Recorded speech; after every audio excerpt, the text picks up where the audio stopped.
ମୁଁ ଅଛି କେନ୍ଦୁଝର ଜିଲ୍ଲା ଦୈତାରୀ ଥାନା ପରିସରରେ। ଆଜି ଦୈତାରୀ ଥାନା ପୋଲିସକୁ ବଡ଼ ସଫଳତା ମିଳିଛି।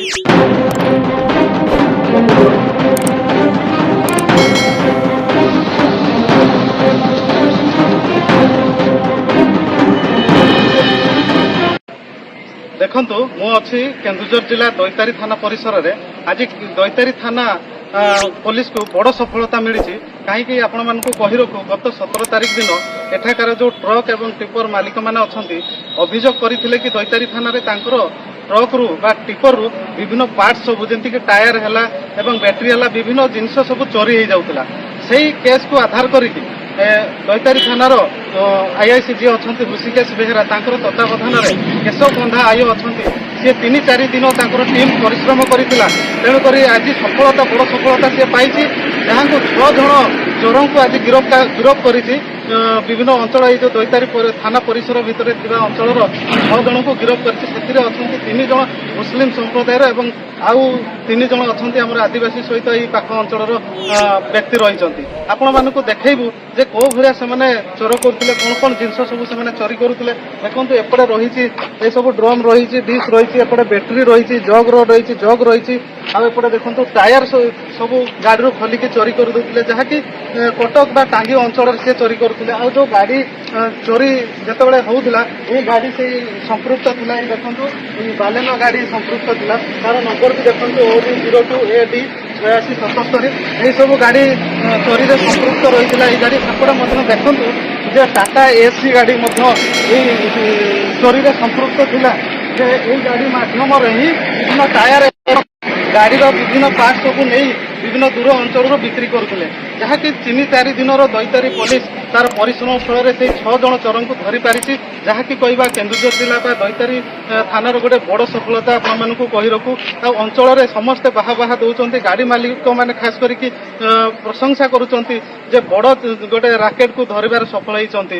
ଆଉ ଅଳ୍ପ ସମୟ ଭିତରେ ଆମର ଯିଏ ଘଟଙ୍ଗା SDPO ଅଛନ୍ତି ସିଏ ପ୍ରେସ୍ ରିଲିଜ୍ କରିବେ, ଆଉ ଏଇ ଯେଉଁ ଘଟଣାର ସମ୍ପର୍କରେ ପୁରା ଘଟଣା ସମ୍ପର୍କରେ ସୂଚନା ଦେବେ ଏବଂ ଏଇ 6 ଜଣ ଆଉ କୋଉ ଚୋରିରେ ବା ସମ୍ପୃକ୍ତ ଅଛନ୍ତି ତାହା ମଧ୍ୟ ନିହାତି ସେ ଗୋଟେ ପ୍ରେସ୍ ରିଲିଜ୍ କରିବେ।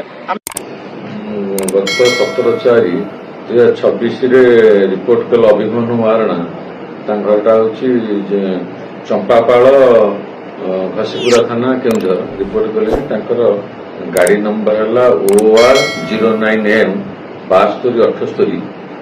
ଟିପରଟି ଥିଲା ଟଙ୍କିକିଆ ଗେଟ୍ ବାଉଣୀପାଳରେ, ସେଟା ରାତିରେ ଚୋରି ହେଇଯାଇଛି। ସେଇ କୋଉଦିନ ନା 16 ତାରିଖ ରାତିରେ ସେଇ ଆଧାର ଉପରେ ଗୋଟେ ଚୋରି କେସ୍ ରେଜିଷ୍ଟ୍ରେସନ ହେଲା ଥାନାରେ। ହେଲା ପରେ ତଦନ୍ତରେ ବାହାରିଲା ଏ ଯୋଉ ଡ୍ରାଇଭର ଯିଏ ଥିଲା ରାଜୁ ମୁଣ୍ଡା, ସିଏ କ'ଣ କଲା ନା ସେ ଗାଡ଼ିଟାକୁ ରାଜୁ ମୁଣ୍ଡା ଆଉ 3 ଜଣ ମିଶି ଧନେଶ୍ୱର ସାହୁ, ଆଲାମୁଦ୍ଦିନ, ଲାଲଟୁ, ସାଇଗୁ, ସାଇବା ଚାନ୍ଦ, ଆଉ ଲୋକଟା ହେଲା ଶେଖ ଜଲାଲ ହୋସେନ, ଏମାନେ ସବୁ ମିଶି ସେ ଗାଡ଼ିଟାକୁ ଦେବୀଗୁଡ଼ି ସାହି ରାସ୍ତାରେ ଜଙ୍ଗଲ ପାଖକୁ ନେଇଗଲେ। ରାତିରେ କୋଉଦିନ 16 ତାରିଖ ରାତିରେ ନେଇଯାଇ ତାର 6ଟାଙ୍କ ଚକା ଖୋଲିଦେଲେ। ଚକାର ଯୋଉ ଫ୍ରେମ୍ଟା, ଷ୍ଟିଲ୍ ଫ୍ରେମ୍ଟା, ତାକୁ ନେଇଗଲେ। ତେଲ 40 ଲିଟର ଥିଲା ନେଇଗଲେ, ଜଗ ରଡ୍ ନେଇଗଲେ, ସବୁ ଜିନିଷ ଗୁଡ଼ା ନେଇଗଲେ। ନେଇଯାଇକି ସେମାନେ ଗୋଟେ ଟାଟା ମ୍ୟାଜିକରେ ତାକୁ କ'ଣ କଲେ, ଡିସ୍ପାଚ୍ କରିଦେଲେ କୋଉଠି ମଙ୍ଗୁଳିର ଲୋକକୁ ନେଇକି ସେଠି ତାକୁ ସବୁ ଦେଇଦେଲେ ଜିନିଷ ଗୁଡ଼ା। ଗାଡ଼ି ଚୋରି ହେଇଯାଇଥିଲା। ଯେଉଁ ଚୋରି ହେଇଥିଲା, ଯେତେବେଳେ ଡ୍ରାଇଭର ସକାଳୁ ଆମ ଘରକୁ ଫୋନ୍ କଲା ଯେ ଗାଡ଼ି ମୁଁ ଯେଉଁ ଜାଗାରେ ରଖିଥିଲି ସେ ଜାଗାରେ ଗାଡ଼ି ନାହିଁ।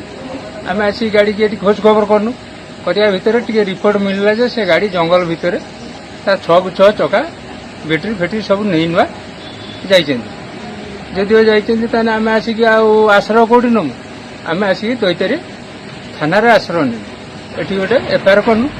FIR କରିବା ଫଳରେ ଯାହାଫଳରେ କି ଆମକୁ ଦୈତାରୀ ଥାନା ଗୋଟେ ସପୋର୍ଟ ଦେଲେ, ଯାହାଫଳରେ କି ଆମେ ଖୁସି ହେଇଛୁ। ଆମ ଦୈତାରୀ ପୋଲିସ କି ଧନ୍ୟବାଦ, ଏସିକି ବି ଧନ୍ୟବାଦ, ଯାହାଫଳରେ କି ଆମେ ଚୋରକୁ ବି ପାଇପାରିଛୁ।